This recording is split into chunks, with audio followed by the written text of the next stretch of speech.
Glória a Deus. Querido, quero te convidar a abrir a Bíblia em 2 Crônicas, capítulo 35. 2 Crônicas, capítulo 35. Daremos alguns versículos até o versículo 8. 2 Crônicas, capítulo 35. O tema dessa mensagem é Cuidando da Arca. Cuidando da Arca, cuidando da presença de Deus em nossas vidas. 2 Crônicas 35, de 1 até 8. Para quem não está familiarizado com o texto sagrado, alguns estão lendo conosco, acompanhando, de vez em quando eu recebo uma mensagem, uma pergunta: pastor, esse Jeremias é aquele Jeremias? Pastor, isso é aquilo? Eu sinto de receber poucos questionamentos.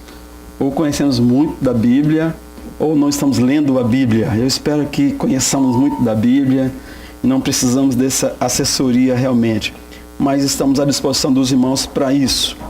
Mas quem está lendo e conhece um pouco da história sabe que é uma narrativa feita há muito tempo depois, possivelmente no retorno do povo de Israel do cativeiro babilônico, eles retornando, possivelmente Esdras, Neemias, alguns desses grandes líderes, faz um apanhado da história do povo de Israel. Você vai ver que os detalhes da narrativa de Crônicas é diferente dos detalhes da narrativa de Reis, 1ª e 2ª Reis.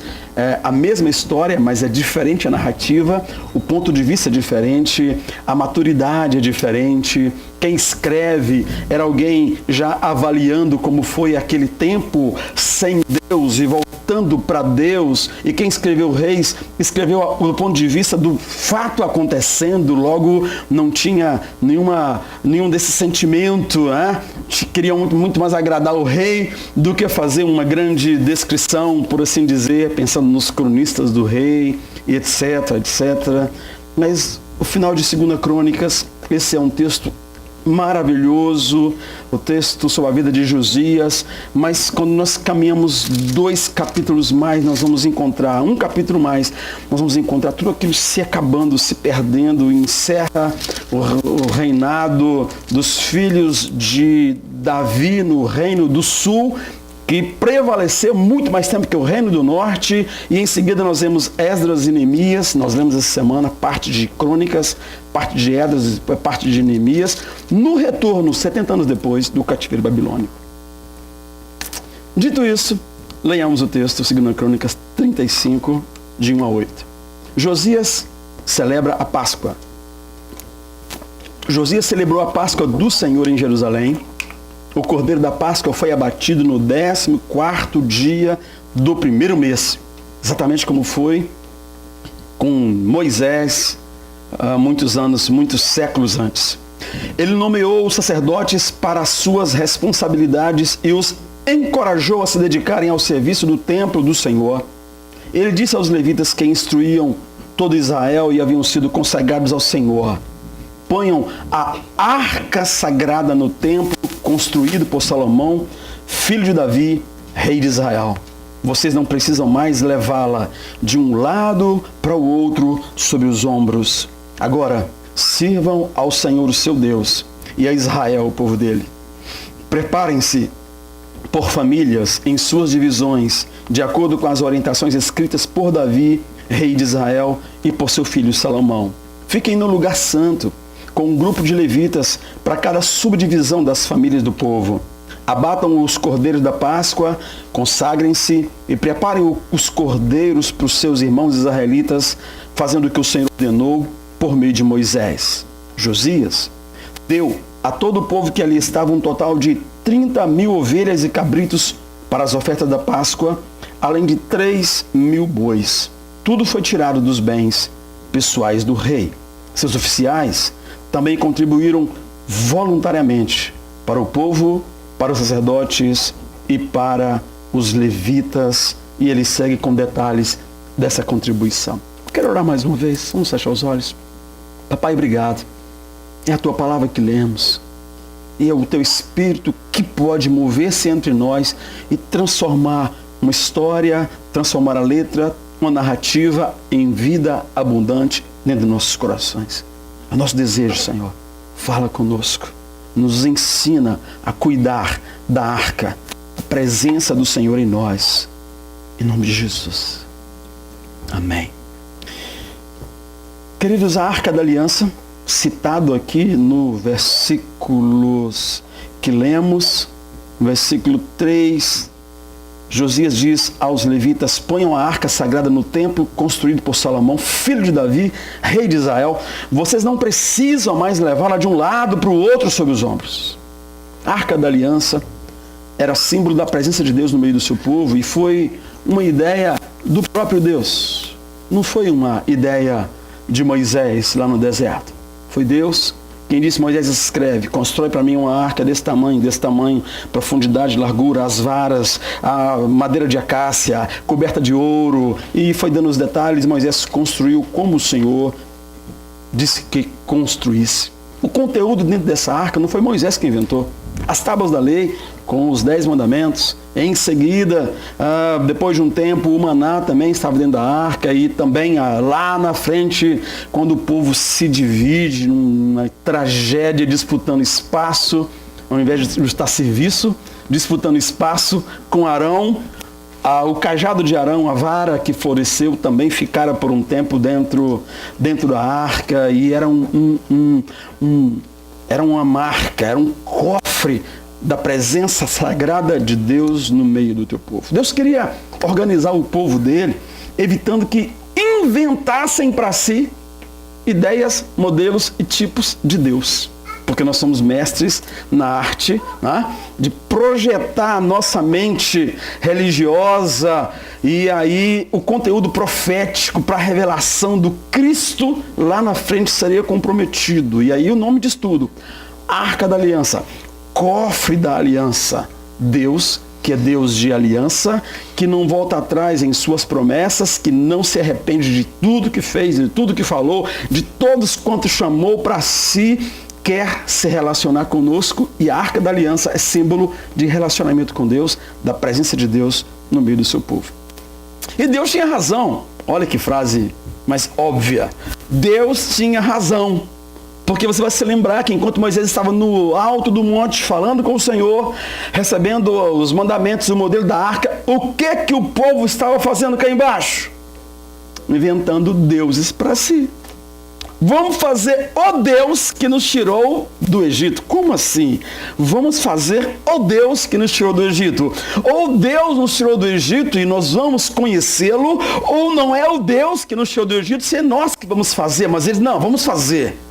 Obrigaram Arão, que ele faz uma descrição muito engraçada para Moisés. Depois eu imagino Arão todo desconcertado, Moisés perguntando o óbvio: Arão, como você fez isso? Arão, você, sacerdote do Deus vivo, consagrado ao Senhor, você fez aquilo, Arão. Imagina Arão respondendo a isso. Como é que você responde a isso?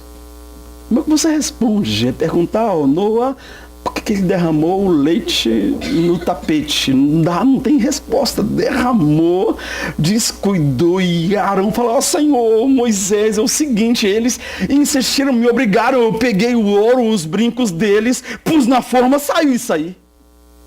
A resposta dele é infantil. Saiu isso aí. Mas, queridos, o povo começa a fazer um bezerro de ouro e a adorá-lo como se ele, aquele bezerro, os tivessem tirado do Egito. O Deus, segundo a imagem e semelhança do coração humano, é sempre estranho. Esse Deus ali, aquele bezerro, a imagem e semelhança de seus criadores, sem condição de cuidar da própria vida, de gerar sustento, de manter-se um dia sequer, que assim era o povo de Israel no Egito. Ele não tinha condição de se manter, de gerar o próprio sustento e de manter-se vivo até o dia seguinte. E o bezerro era a imagem e semelhança de cada um deles. Aliás, poucas vezes eu vi uma representação de deuses que fosse agradável aos olhos. Para e pensa. Lembra de algumas representações de Deus, de deuses que você viu na história, que você viu pelos países onde você caminhou? Normalmente são ideias grotescas, agressivas, ou bonachões, engraçadas, sem sentido. Assim normalmente que é. Me lembro nas ruas de Bali, a cada 100 metros, você tem altares quase do tamanho dessa parte aqui na praça, e em volta toda locais para oferenda, e o tempo inteiro oferendas renovadas. No táxi, onde você anda, você tem que suportar o cheiro da comida. Entramos aqui hoje, tinha flores naturais aqui, que a outra igreja deixou, e um templo fechado, estava muito forte o cheiro. Os táxis em Bali, um calor enorme, todo fechado por causa do ar-condicionado, mas o tempo inteiro um pratinho de comida de oferenda aos deuses. Deuses horríveis. Não vi nada que fosse nem engraçadinho. Horríveis. Carrancas horríveis por toda a cidade. Esse povo no deserto simbolizava a humanidade sem os enfeites que nós temos aqui, por exemplo. A gente vive enfeitado e a gente se sente melhor do que quem está na África sem enfeite nenhum. E a gente se sente melhor de alguma maneira, querido. E esse enfeite nos faz parecer autônomos. Eu dou conta da minha vida, eu garanto o meu sustento, o meu futuro, e aí a gente começa a se mostrar, como diz o baiano, né? E aí você vai se amostrando, e na realidade, querido, nós não somos autônomos, nós somos frágeis, extremamente dependentes, e deveríamos perceber isso, e Deus leva o povo para o deserto para entender exatamente isso.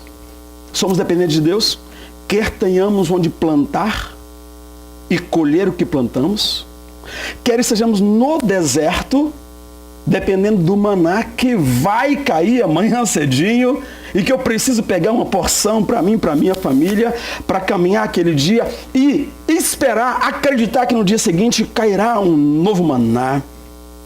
De um jeito ou de outro, nós somos dependentes do Senhor. De todo jeito é a graça de Deus, é a presença de Deus, a misericórdia de Deus. E a arca simbolizava exatamente a sobrevivência daquele povo. Deus ali, Deus fazendo aliança com aquele povo, Deus comprometido consigo mesmo de ser Deus daquela nação, as coisas iriam realmente acontecer ali. E o tempo passou. Eles caminham os 40 anos no deserto, eles entram na terra prometida, e os próximos anos a ideia da arca, falar sobre a arca, era uma coisa muito rara. Dos 300, quase 400 anos depois do tempo dos juízes, falou-se da arca no finalzinho desse período, quando Samuel traz de volta um avivamento naquela nação, e a arca é um amuleto para uma geração desobediente. Os filhos de Eli usam a arca exatamente de uma maneira muito, muito estranha. Perderam a guerra para os filisteus. Voltaram a pegar a arca, agora eles vão ver. A arca vai conosco. E levaram o caixote como amuleto. E tiveram sérios problemas. A arca foi levada, foi roubada. E foi terrível aquele dia. Na volta da arca, porque Deus é Deus presente, na volta da arca, de maneira milagrosa, 70 homens morreram, porque eles, de maneira pouco respeitosa, sem temor, sem conhecimento, eles não reverenciaram a presença de Deus, e 70 homens foram mortos. E onde eles morreram, a arca ficou? Em Bet-Semes, presa ali por um tempo, porque eles não sabiam o que fazer da arca do Senhor. E ficou esquecida nos próximos 40 anos. No reinado de Saul, ela continuou ali, esquecida em Bet-Semes. Então a arca, ela passou um tempo na tenda do encontro, no deserto, depois perdida por ali. Depois ela reaparece em Bet-Semes, e aí Davi, quando Deus, com a sua presença poderosa, lhe dá vitória sobre os seus inimigos, ele começa a sentir necessidade, desejo de adorar o Senhor de maneira mais específica, de ensinar a adoração, de ensinar a grandeza de Deus. Então ele lembra da arca do Senhor e ele fala: como é que eu vou trazer a arca do Senhor? Como é que eu trarei a presença do Senhor, a arca do Senhor, para um lugar que merece respeito no meio do seu povo? E aí, queridos, ele, com muita boa vontade, você conhece a história, faz a arca vir, e no meio do caminho usa morre com um amigo dele porque a arca se movimentou e aí eles meteram a mão na arca e tiveram sérios problemas na hora. E de novo, a procissão para e eles perguntam o que vão fazer. Quem é apto? Quem pode conduzir a arca do Senhor? Aí Davi reedita em Jerusalém uma tenda para a arca, mas agora a tenda está vazia porque as pessoas têm medo da presença do Senhor, da arca do Senhor, e ela fica na casa de Obed-edom por 3 meses, até que Davi vai consultar a palavra do Senhor, consertar o problema que foi gerado ali, porque os homens morreram.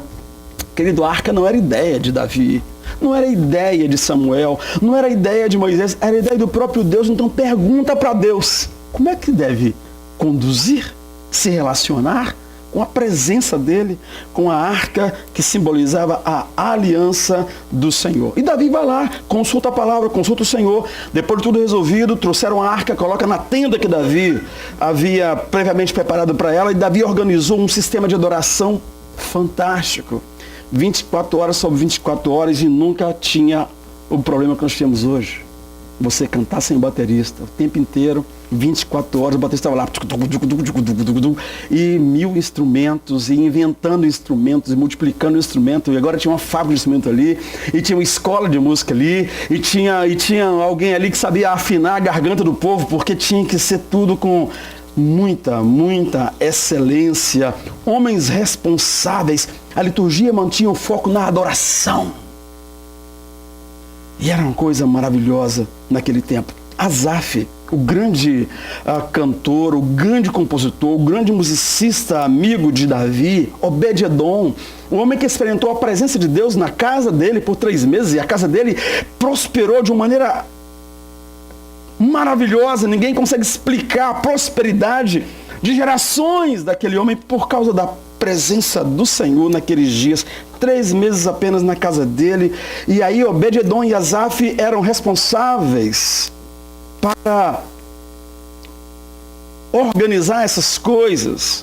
Jedutum e Emã, outras famílias de levitas, cuidavam dos símbolos e de gritar: oh, o Senhor é bom, o Senhor é bom. Era o que eles faziam.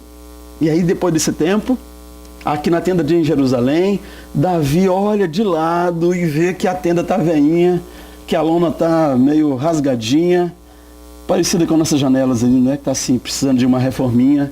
E Davi olha e fala assim: puxa vida, eu habito em palácio e a arca do Senhor habita em tendas. E Davi então decide construir um templo.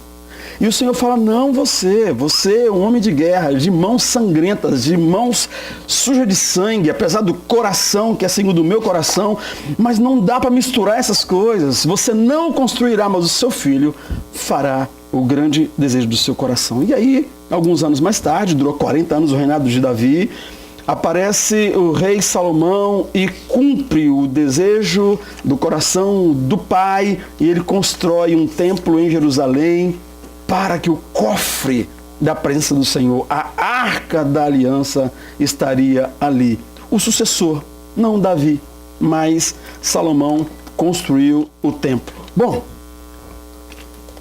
a arca foi colocada exatamente no mesmo lugar que ela ficava na tenda do encontro, no Santo dos Santos, um lugar à parte.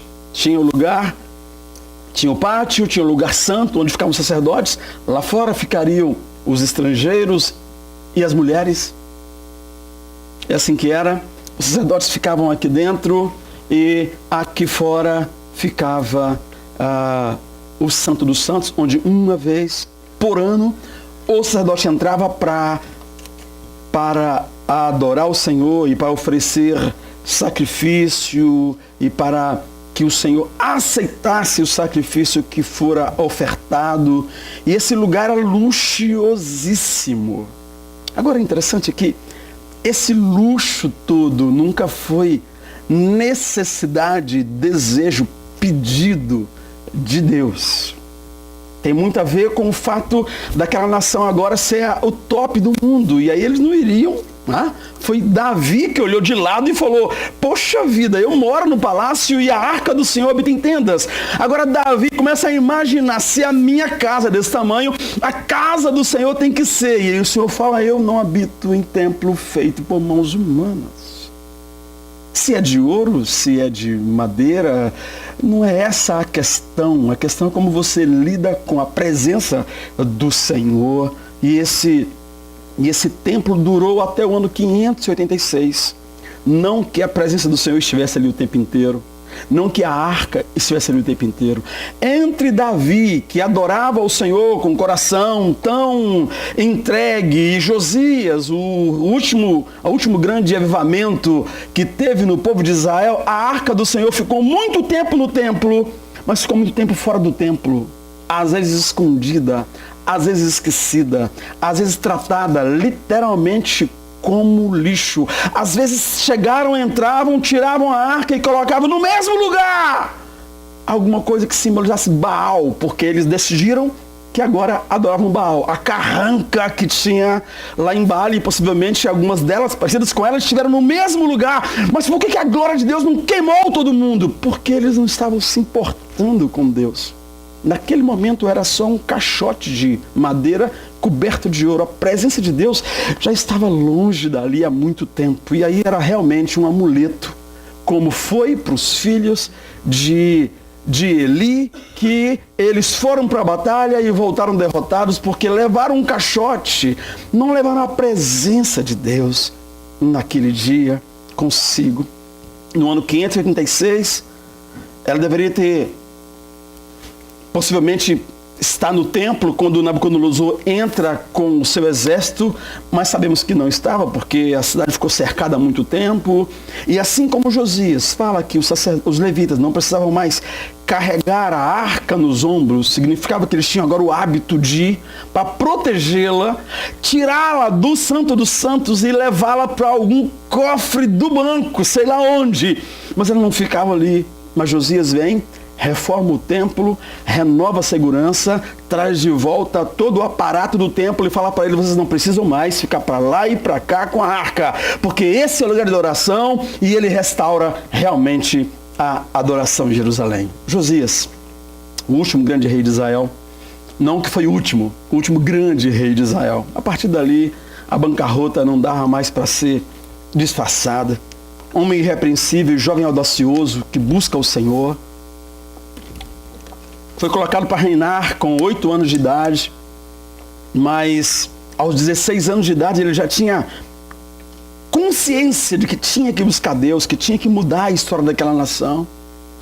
O moço que tinha o coração em Deus chega aos 16 anos sem nunca ter visto o rolo sagrado. É como se um filho seu, que tem 16 anos, que cresceu na casa de crente, nunca tivesse visto a Bíblia Sagrada, lido um salmo, porque foi assim com Josias. Ele reinava em Jerusalém, ele passava pelo templo todo dia, ele conhecia algumas pessoas que eram sacerdotes, que eram levitas, mas o que significa mesmo isso?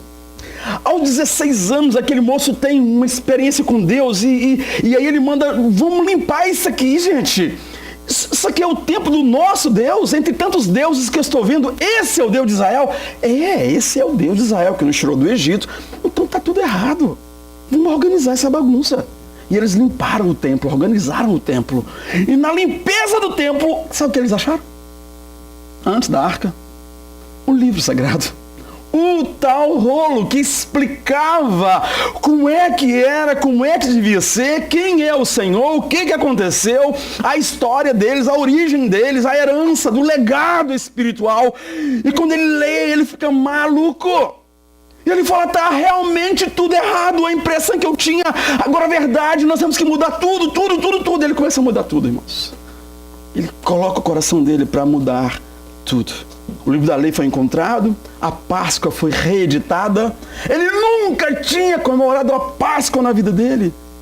Tem noção do que é isso?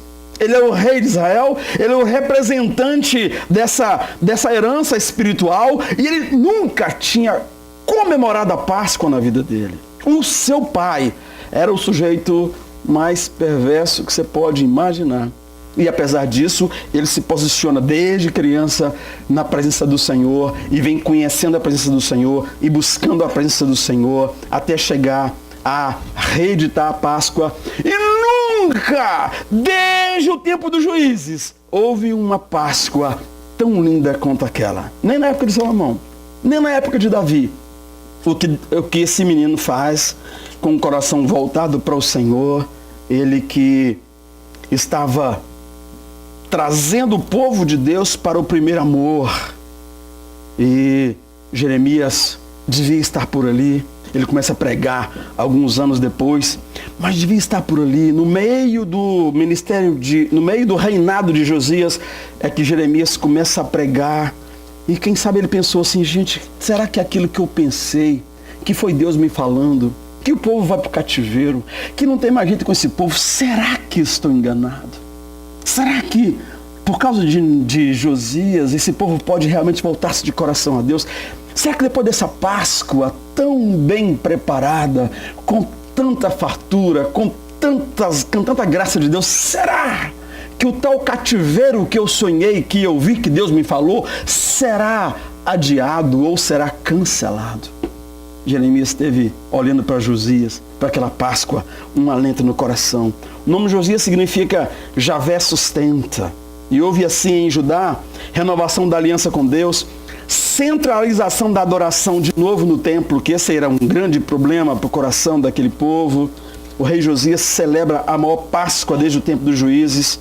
Antes dele, Ezequias também promovera uma grande reviravolta, um grande avivamento, uma grande Páscoa, uma grande reforma em Jerusalém. Porém, a reforma que Josias liderou foi a mais complexa, a mais completa, a mais extensa. Nós lemos aqui, preparem-se por famílias, em suas divisões, de acordo com a orientação escrita por Davi, rei de Israel, porque a Páscoa era uma coisa de família. Não era uma coisa do templo, da religião, era da família, de cada um. Abatam os cordeiros da Páscoa, consagrem-se, preparem os cordeiros para os seus irmãos israelitas, fazendo o que o Senhor ordenou por meio de Moisés. Ele fala com os levitas.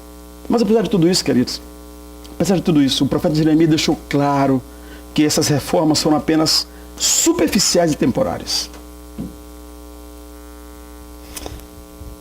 Ou seja, não houve no povo um arrependimento genuíno e duradouro, inclusive com o povo voltando rapidamente à idolatria após a morte de Josias. O profeta Jeremias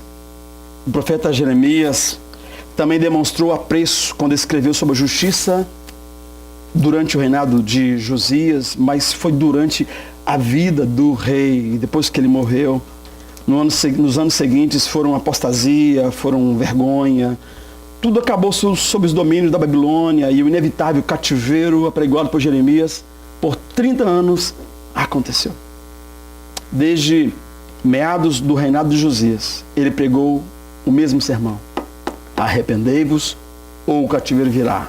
Arrependei-vos ou Deus vai usar a besta da Babilônia como aquele que fará justiça na vida de vocês. Arrependei-vos, porque ou vocês vão ser usados por Deus, ou ele vai usar Nabucodonosor contra vocês. Arrependei-vos, ou a verdadeira adoração acontece, ou a presença de Deus é exaltada, ou a arca é só um caixote de acácia coberto de ouro. E aí, querido, o templo foi destruído. Todo o ouro, objeto de valor, foram levados embora. Possivelmente a arca não estava lá.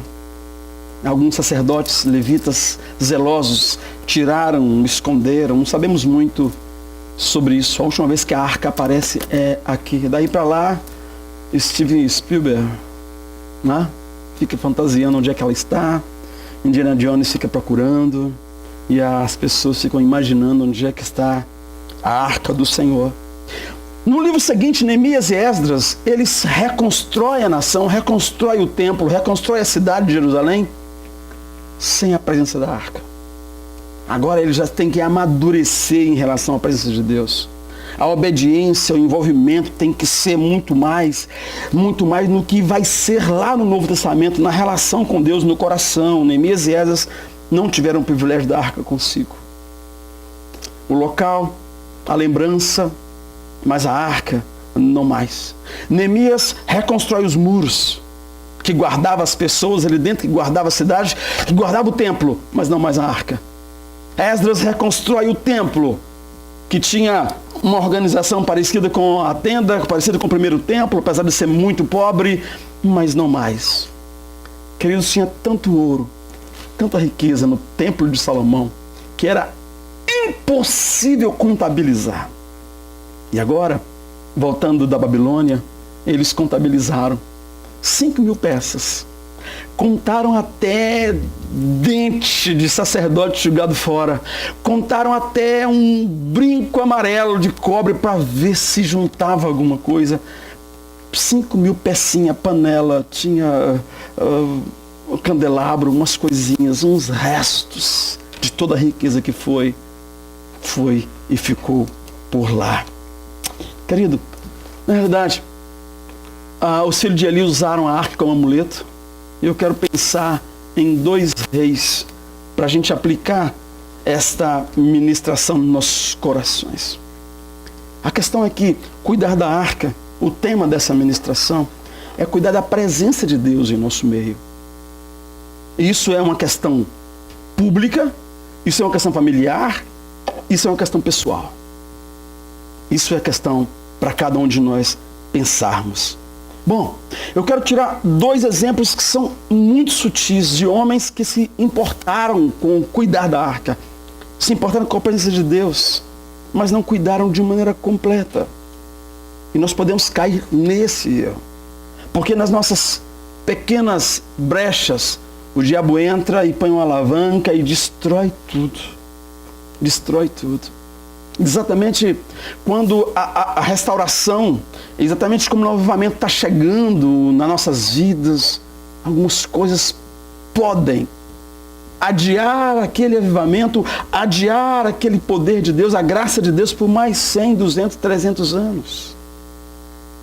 E nós não podemos permitir isso em nossas vidas, em nome de Jesus. E os 2 exemplos que eu quero lembrar, um deles é o próprio Josias que acabamos de citar, com esse perfil fantástico de um jovem que manteve puro o seu caminho, observando segundo as palavras do Senhor, tudo que ele ouviu de Deus, ele creu, temeu e obedeceu. Às vezes nós paramos no crer, paramos no temer e não chegamos no obedecer, para que a graça de Deus se manifeste tão tranquila em nossas vidas. E esse moço foi às vias de fato e ele serviu ao Senhor.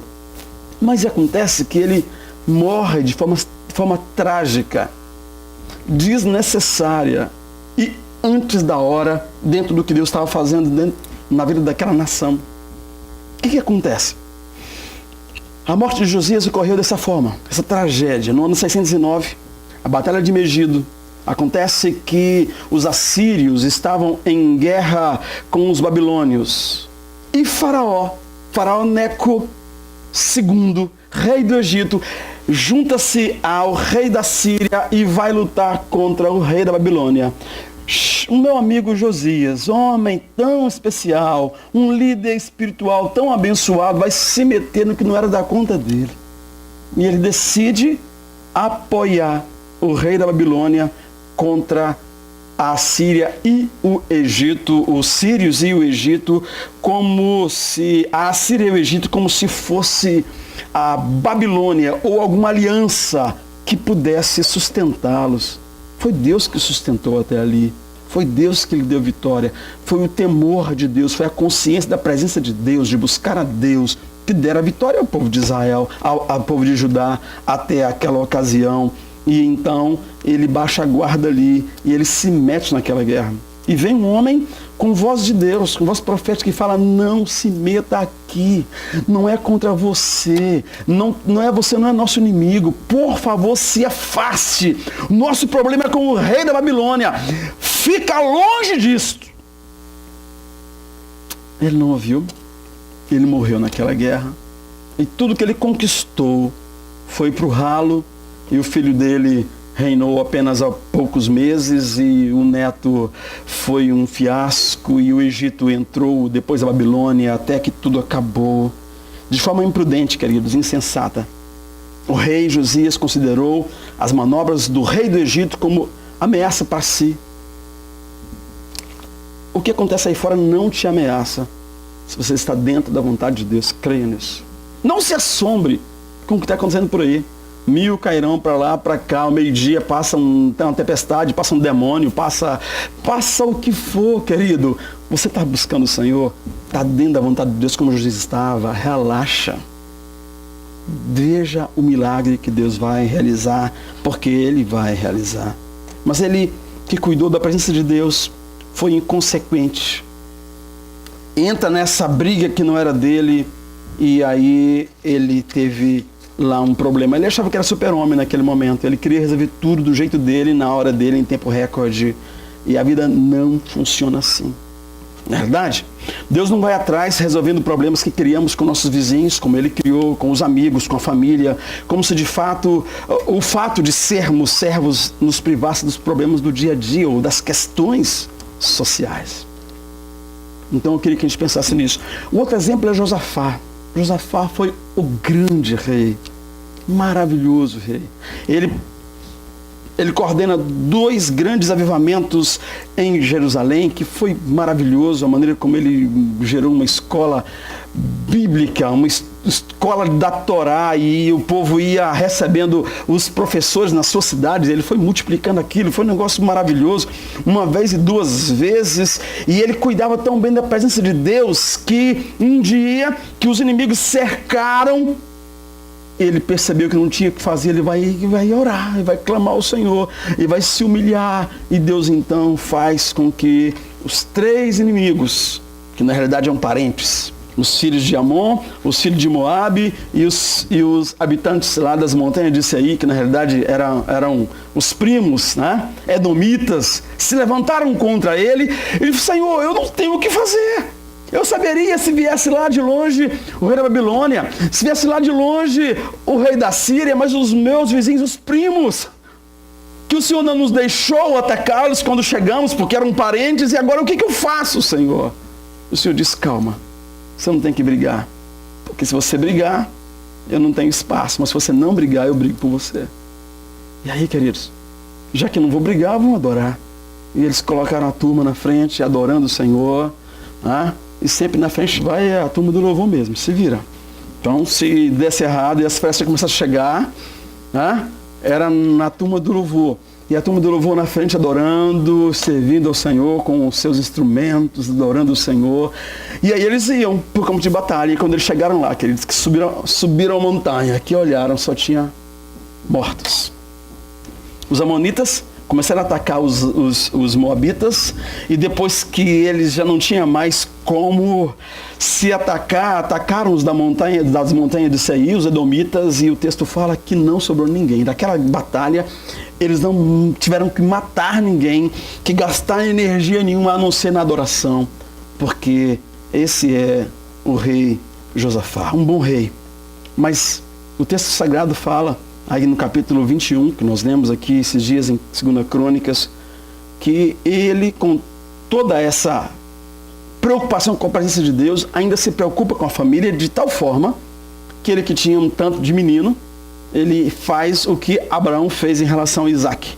Dá presente a cada um dos filhos, cidades fortificadas, maneira de cuidar da vida durante várias gerações.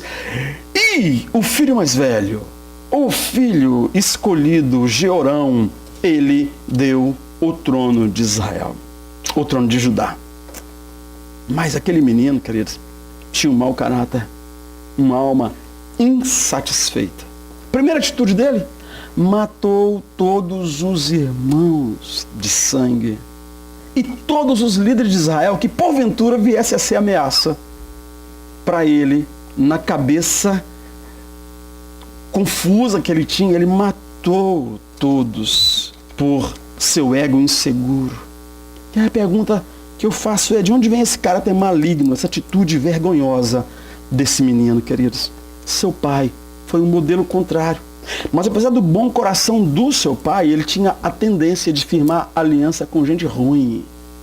Ele era amiguinho de tomar cafezinho toda tarde com cabeça de bagre chamada Acabe, casado com uma mulher endemoniada chamada Jezabel. Então aquele homem de uma maneira estranhíssima, um perfil, um cuidador da arca do Senhor, da presença do Senhor.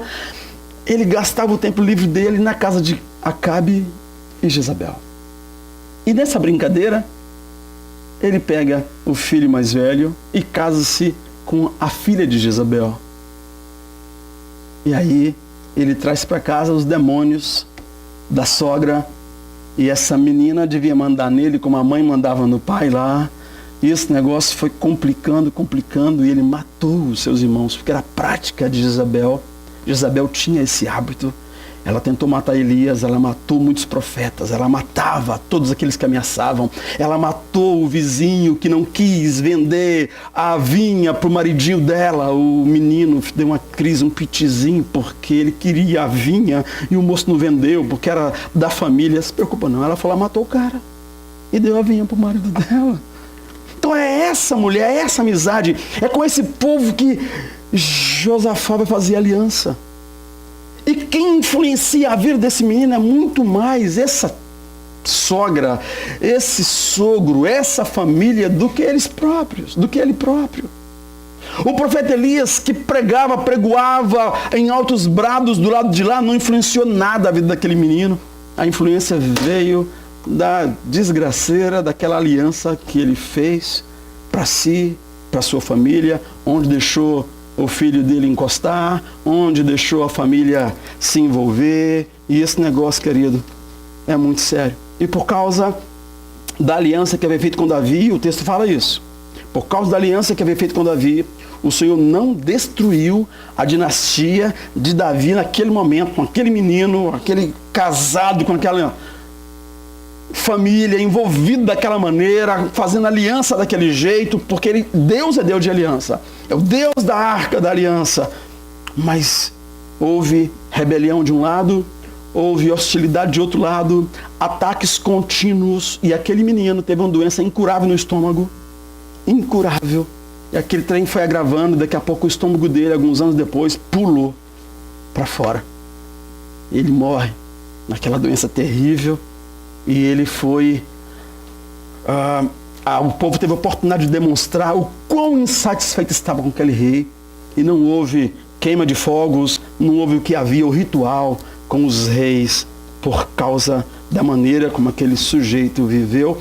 E tudo isso é porque o pai fazia alianças irresponsáveis, desnecessárias, e permitia o seu filho se envolver, se relacionar de maneira irresponsável,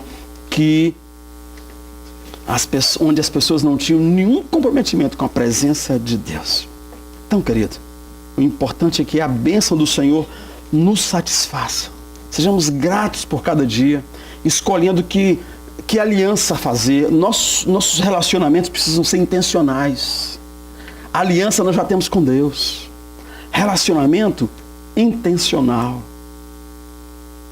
Leva, vai, mas seja intencional. Ore antes. Vá porque. Faça exatamente o que você tem que fazer, mas intencional. A aliança do servo de Deus deve ser com o Deus de aliança que você tem, que nós temos. Então a proposta é essa. Você não pode usar a aparência de Deus como amuleto, nem com imprudência, nem se preocupar com as alianças. Cuidemos da aliança do Senhor, queridos. Do ambiente propício para habitar o Espírito Santo. Total dependência do Senhor. Decisões precipitadas como Josias, não pode. Aliança desnecessária como Josafá, não tem, querido, não tem risco em ser amigo de Jezabel. Não tem risco nenhum. Risco é ser amigo de alguém que você nem sabe da origem. É arriscado. Mas ser amigo de Jezabel não tem risco. É derrota garantida. Não tem risco nenhum. Risco é aquilo que você não sabe. Será que vai, que não vai? Ser amigo, deixar, envolver, casar com as filhas, os filhos de Jezabel, querido, não tem risco nenhum. Vai ser fracasso. Para você, é gerações que se sucedem.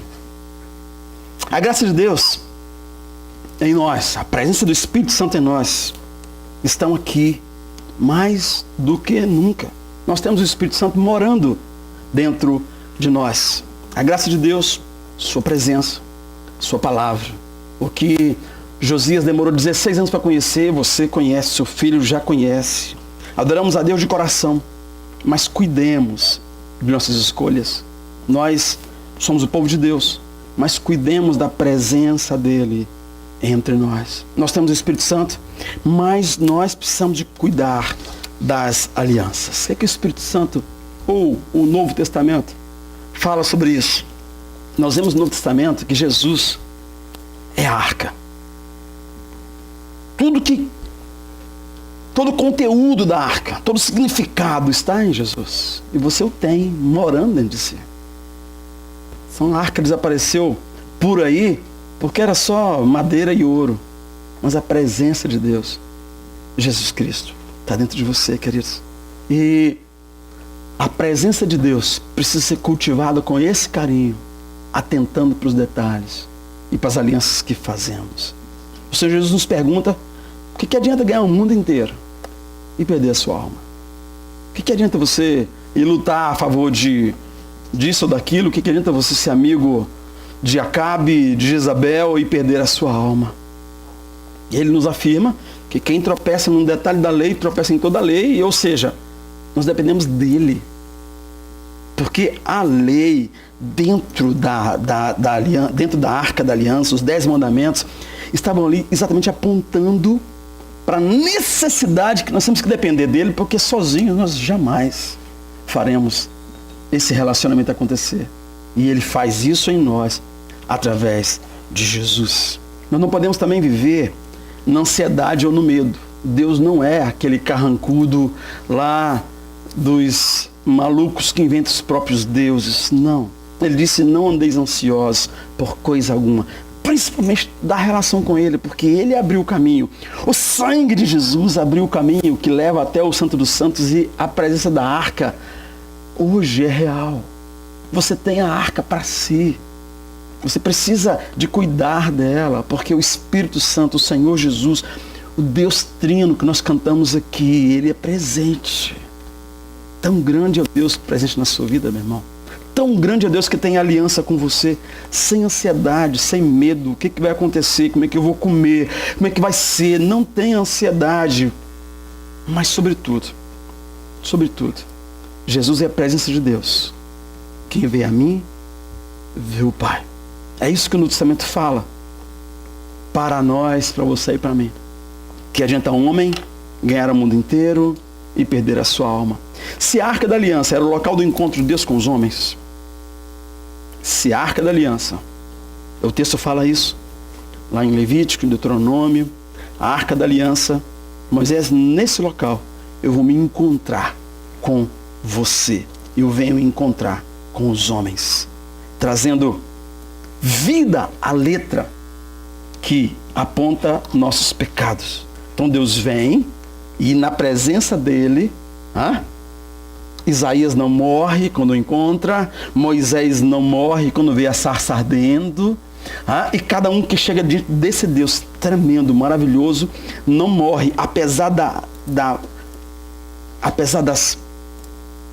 tábuas da lei estarem dizendo assim: não matarás, não faça isso, não faça aquilo, e nós fazemos, nós não demos conta. Mas por que não morremos? Porque ele é que vem ao nosso encontro, ele que vem. Agora Jesus é essa presença de Deus em nossas vidas, e ele vem cuidando de nossas vidas, nos livrando do pecado, muito mais então agora o Filho de Deus, em quem se concentra todo o poder, toda a essência do Deus eterno, muito mais do que a Arca da Aliança. Muito mais do que a Arca da Aliança, a Arca palpável, simbólica. Ele fala: eu e o Pai somos um. Eu e o Pai habitamos em você. Eu e o Pai estamos nos relacionando com você.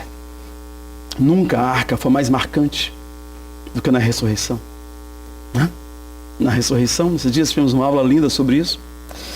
Na ressurreição, quando Maria entra na tumba, estava ali exatamente representada a arca. Uma grande base, de um lado um anjo, do outro lado o outro anjo. E Maria entra, e naquele lugar a presença de Deus se manifesta. E o Senhor fala: Maria, E ela olha assombrada, era o Senhor ressuscitado. A letra que mata e que morre e que é morta em si mesma, que matou Jesus, que levou à cruz, que levou ao túmulo, agora naquela representação da arca. Deus vem ao encontro. E é lindo que uma mulher que lá atrás, né, toma a iniciativa, que começa a confusão, agora a mulher vem, uma mulher toma a iniciativa, tem o primeiro contato com Jesus ressuscitado, com a arca viva. Então estava ali com uma arca que ficava entre os querubins. Aquela mulher vê os querubins, dizendo: por que procuras entre os mortos aquele que vive? Por que você está procurando aqui? Ele não está morto, ele vive. Louvado seja o nome do Senhor. Louvado seja o nome do Senhor. A arca, o cofre da aliança, ali eu me encontrarei com você. Jesus é essa pessoa, Jesus é essa presença para você nessa noite. Vamos ficar de pé? Vamos orar.